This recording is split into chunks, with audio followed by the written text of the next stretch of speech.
So without further ado, let's do a little, if I can find it, trailer talk.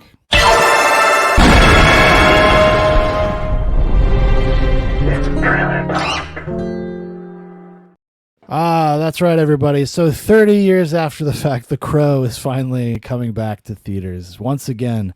This one is starring Bill Skarsgård. The trailer just dropped today. Mm-hmm. We're bringing you hot cinema straight from the abyss, wherever The Crow is from.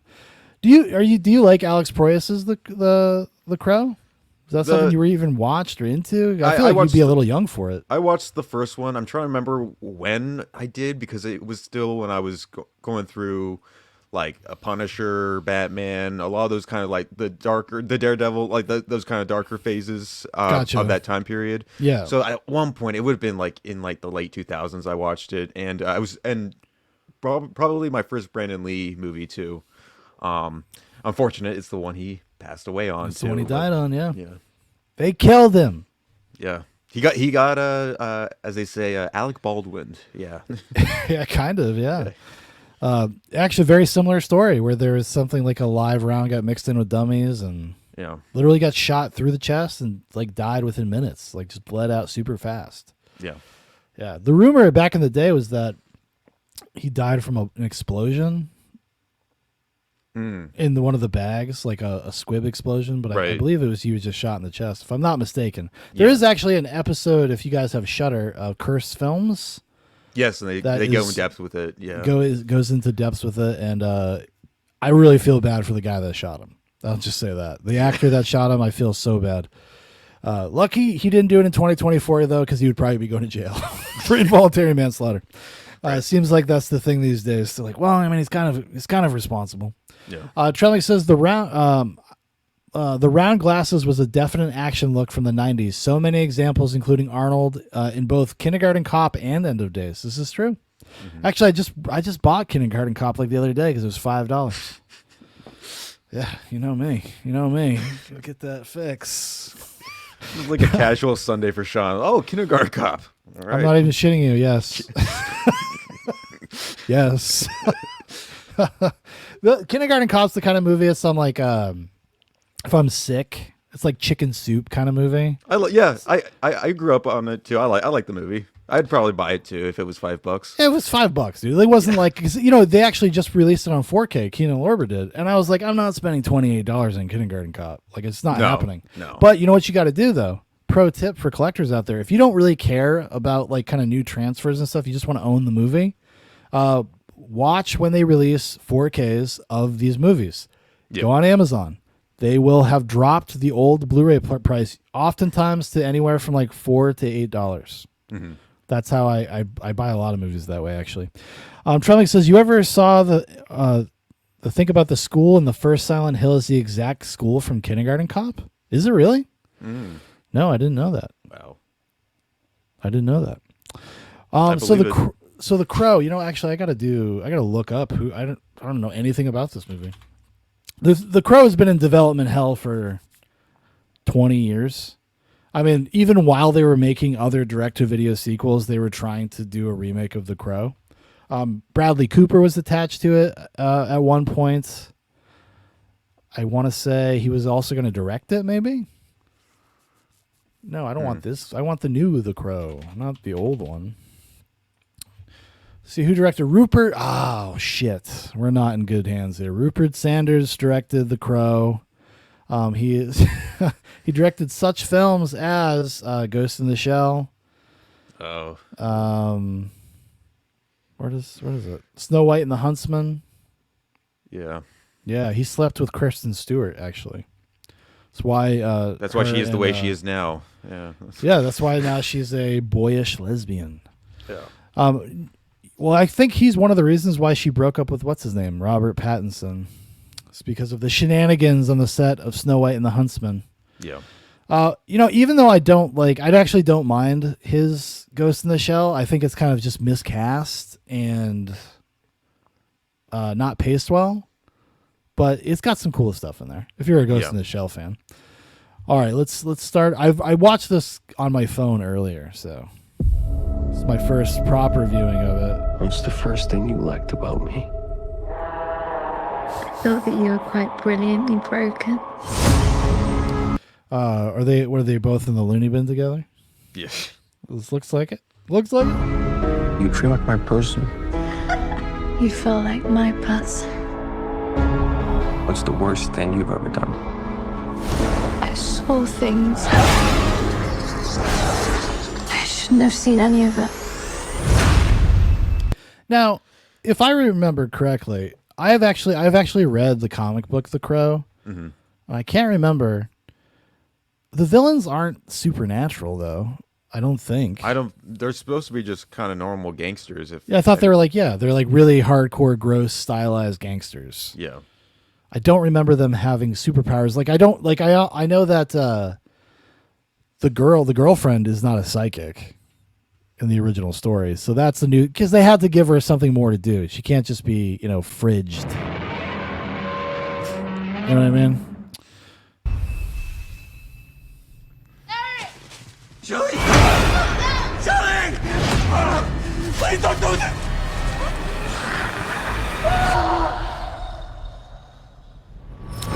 Yeah, this guy has a weird thing with casting. Yeah. I mean, it looks like a movie from like the mid 2000s, but yeah, just from the boots Skarsgård is wearing, the hairstyles, you don't like his talk. There's nothing cool about any of this at all. Well, is there anything really cool about The Crow? I mean, well, Brendan Lee had charisma, if I remember. I enjoyed his performance. It's not like it's not conventional either. I like The Crow just fine. Like I do. It's fine. Yeah. But it's pretty I guess because it's so hyper stylized, and that is just kind of the aesthetic and the tone. It's not even trying to approximate the real world to any degree. It's very much its own thing. So it's kind of less noticeable. This seems like a little half in, half out. A recognizable world, but also kind of rock star aesthetic, where the other one looks just like a music video the whole time. I think that's what I kind of prefer, just from the aesthetic of the original Crow. Was just it knew it was trying to capture that kind of look. This movie, already from this trailer, we're only 44 seconds in, but it already looks like it's having a bit of an identity crisis with what kind of tone it really wants to. Because it's pulling from the past few superhero films we've had, whether it's Matt Reeves' The Batman or stuff with Venom or something. It's it doesn't know what. Yeah, it's definitely throwing everything at the wall. I could definitely see the Matt Reeves Batman kind of influence, because that's probably one of the reasons why something like this actually ends up getting greenlit, honestly. Yeah. Trump says Jason Momoa was in development for a Crow remake forever, and they've somehow made an even dumber version now. Yeah, Jason Momoa would have been an awful. It was Eric Draven. Trump says The Crow was cool in 1994. That stuff just is dated as fuck now. It was very cool back in the day. I remember being a kid, and I actually wanted to see it. Two movies were in the theater. It was Street Fighter the movie and The Crow. And I desperately tried to get my dad to take me to The Crow, but he would only take me to Street Fighter. You know what, Dad? I'm glad you're dead. I could have seen The Crow in 1994 as an 8-year-old boy. It would have changed my life.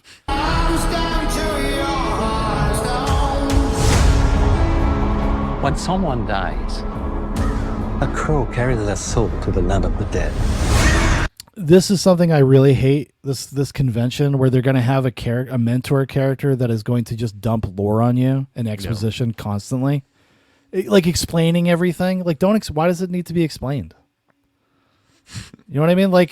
I think I'm okay with the conceit of it's just some kind of crazy spiritual thing and the legend of the crows, and I'm okay with that. I don't need somebody to be 4,000 years ago, there was an evil demon that got possessed a bird.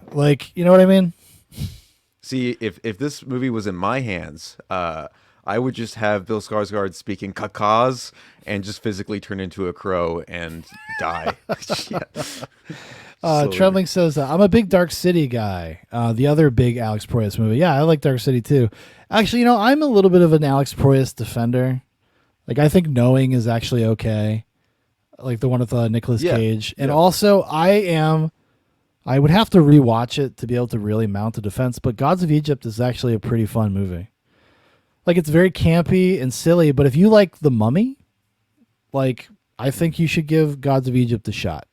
I mean, it's got all of these great big actors like Gerard Butler, like just chewing scenery as like as Egyptian gods, and there's all sorts of goofy shit in there. I think it's just when you start getting into that kind of mythology, it's just inherently kind of goofy. So representing it on screen, it just kind of looks silly. It does. It's just kind of the way it is. Just like the Jason and the Argonauts and Clash of the Titans did back in the day. Like we like it because of the Harryhausen. Ray Harryhausen, yeah. Ray Harryhausen. Thank you. Jesus, I don't know what's going on with me today. We like it for that kind of stuff, but and it's and it looks appropriate to the period, but it's very goofy. Trembling says, "Come on, Shaun, you don't want a guy to give a Putin-like lore dump that slows the movie to a halt? No, it's my favorite thing." But sometimes something so bad happens that the soul cannot rest.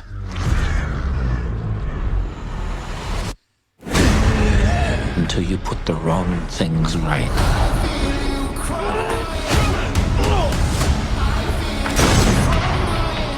I will say this. I hope they go for ultra violence. I think it's going to be a rated R movie. Yeah, I think it is. They allow them to do the rated R. Because if you go and read the Crow comic book, it's pretty brutal. Yeah, it's way more brutal than the movie is. You were given the power of a god.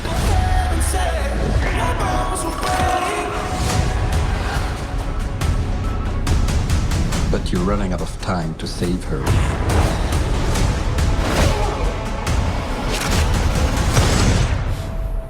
They're even showing a lot of violence in this trailer. Is this not a Red Band? It's not. I don't.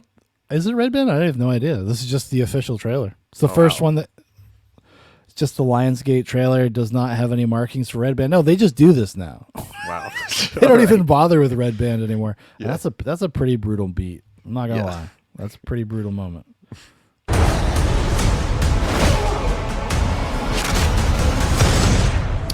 And I will say I do like Bill Skarsgård as an actor. I do, yeah. You know what I mean? Aeneas Tinker says this Spawn reboot looks terrible. I was thinking the same thing because I was thinking of the Mentor, the guy doing all the exposition dumping. You're a hell Spawn down there with Melbolgia, bastards. The clown is here. Have you ever seen the Spawn movie? With Michael J. White? Yeah. Yeah. Okay. You know what we're talking about. Dude. Yeah. The Spawn movie is not a good movie, but it's very entertaining. It's entertaining, yeah. I always say for people that are into movies and watching, listening to audio commentaries, listen to the audio commentary for Spawn. The director resents being there. He trashes his own movie. He's sitting there with the special effects guys that did those awful special effects. And they kind of make excuse, because they didn't have a lot of time and money and they had to turn it around quickly, but he still just dogs them to their face. It's very entertaining. Wow. It's very entertaining. He really is he's upset that he's there talking about it. It's amazing. And it must be a holdover from like the early days of DVD. Yeah. Cause, or maybe even Laserdisc. I don't know. But the first time I heard it was a few years ago because of course I saw the movie for $5 in the $5 Walmart bin when they used to have those, and I bought it. As you should. Had to have it.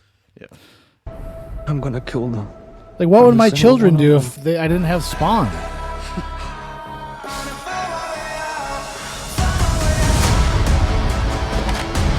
I killed you. Yeah, you did. We have a problem. He came for us. There is something here. I kind of miss the grungy edge of the old movie, though. Right. This has it with the Draven character, but the villains are kind of normies. These are business people. Yeah, they're not like these scum of the earth gangsters that are. What's his name? I love that the dude that's in the original Crow is the bad guy. Yeah. I gotta look up his name. It's gonna bother me if I don't. if I can actually type the words. Michael Wincott. Thank you. Michael Wincott, yeah. Michael Wincott. And also, what's his name is in this? Ernie Hudson, Michael Wincott, David Patrick Kelly. He's also very good in the original Crow. Yeah, the original Crow's got some talent in it. Mm-hmm. It's kind of why it's memorable, I suppose. But yeah, why? I mean, I like Danny Houston just fine. He does a great impression of his dad. Yeah, John Huston. Yeah. He actually did the dubbing for when they did The Other Side of the Wind, the lost Orson Welles movie that Netflix put out like 5 years ago. He actually went in and dubbed some of his dad. Did some of the ADR for his dad because the audio was so corroded, so degraded, they couldn't use it, and he does a spot on impression of his dad.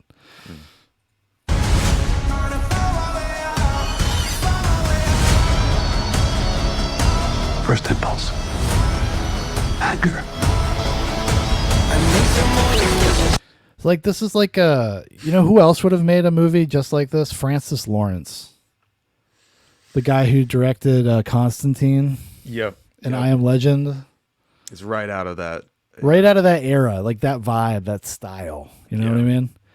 It's too much CG. It's a little too plain looking for what it is, and it'll probably be fine. I have a feeling this was going to be like, this is a solid like 2.5 out of 5-star movie.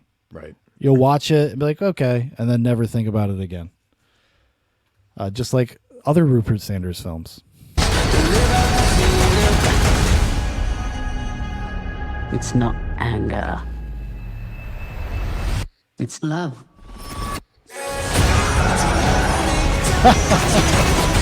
Oh, come on, dude. Come on. Listen, we got to this is the one you take your girlfriends to this movie, everybody. This is actually a love story. Yeah. At its heart. You know, the love story of our time, of our age. Look at what you've become. You know that love promises only pain.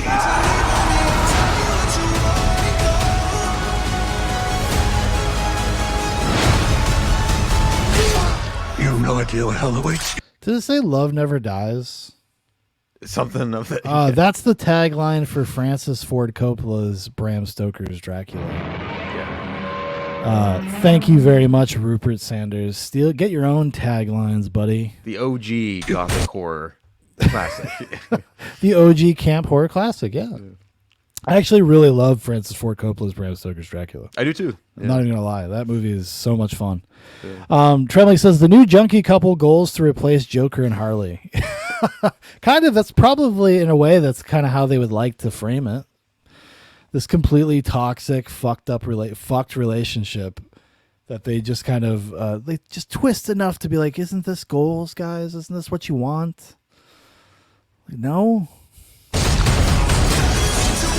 No, I do.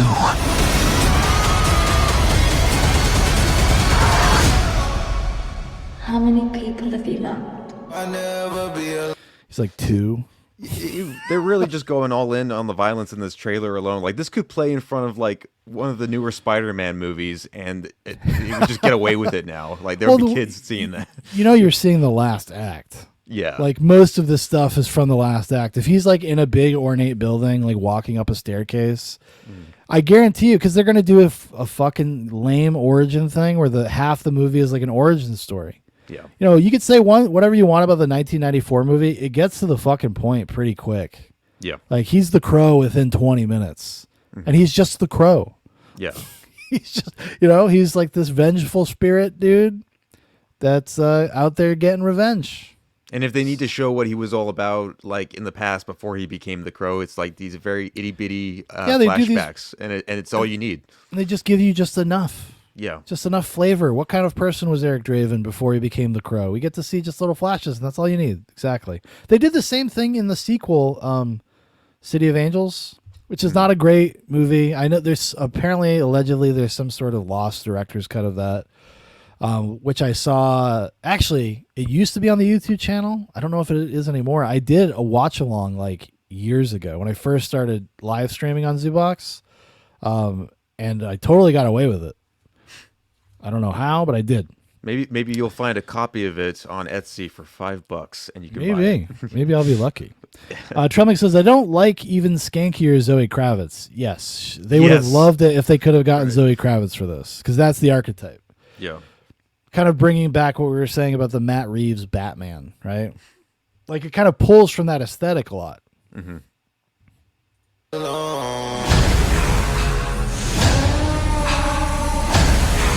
Also, the fact that they're doing like a Rorschach crow thing means it's going to be psychological, dude. It's going to get into the psychology of the crow. Yeah. And that's, I don't know, Jeremy, that's as far as I thought about it. Are you excited about this, Jeremy? Are you going to be there day one in the theater? I'm going to be there like opening night, alone. When it comes out. Alone. I'm going to be alone watching this. Yeah. I'd probably not go see this in the theater. Yeah. No, I think I'll probably skip this one. I'll, you know what though? I will watch it at some point. I know I will. I have a morbid curiosity about it. I will look at reviews for it for sure from both ends. Letterbox retards and critics. Yeah. Well, like, what do you do you have a prediction? What do you think the average Letterbox score on this is going to be? What range? How do they score it again? Is it in stars or 5? 5 stars. I could see it being like between 2 to 3. Yeah, from this trailer alone. Say it's going to get 2. It's going to be 2. I've seen a lot of backlash against it because there was backlash even before the trailer came out because they released the image of what Bill Skarsgård looks like in the movie. And people were very, very critical of that, which I don't really understand because he just looks like what the modern day archetype for something like that is. Yeah. Like the goth rocker guy. Honestly, though, I will say this. Bill Skarsgård looks like he should be a villain. He looks like he should be a lackey. Yes. He's got the face of a lackey, like not of a leading man. Maybe that's not a nice thing to say, but it's the truth. He looks like one of the guys that, again, I know it's not take it back to Matt Reeves again, but like one of the guys that Batman beats up at the beginning of the Batman. And honestly, I kind of would prefer that. Like I would, because I think he's good at that. Yeah. And I think as an actor, he would probably enjoy himself more if he just got to be an unhinged junkie thug. Yeah. Number 4. Tremling says, I love my protagonist to look like the guy that tries to burn a smoke from the outside of a Shell Mart. That's true. He does have that look. I mean, I don't know. Maybe it's because my years of being in a band or something. Like I'm just more acclimated to it because it just didn't strike me as really anything. And then Alex Proyas on Facebook, because Alex Proyas is kind of like Paul Schrader, like they're Facebook guys. You know, they're older guys. Right. Made a joke. He made this passing joke about like he's like, I don't like the Crow's new haircut. Next reboot, please. And people like lost their minds. I saw a clip of John Campio floating around, being like, well, we just never need to hear from this stupid bitch again. What did he direct last? Gods of Egypt. Worst fucking movie I ever saw. Like he had made some sort of like statement about like speaking out against the new Crow and not just a guy like making a joke about a picture. Mm-hmm. He should have more respect. Why? Who cares? You think even Rupert Sanders gives a shit? Like Rupert Sanders is not pulling from 1994's The Crow. He's pulling from the comic book. At least I would assume that's what he's doing. But call me old-fashioned. Anyways. So I guess we're at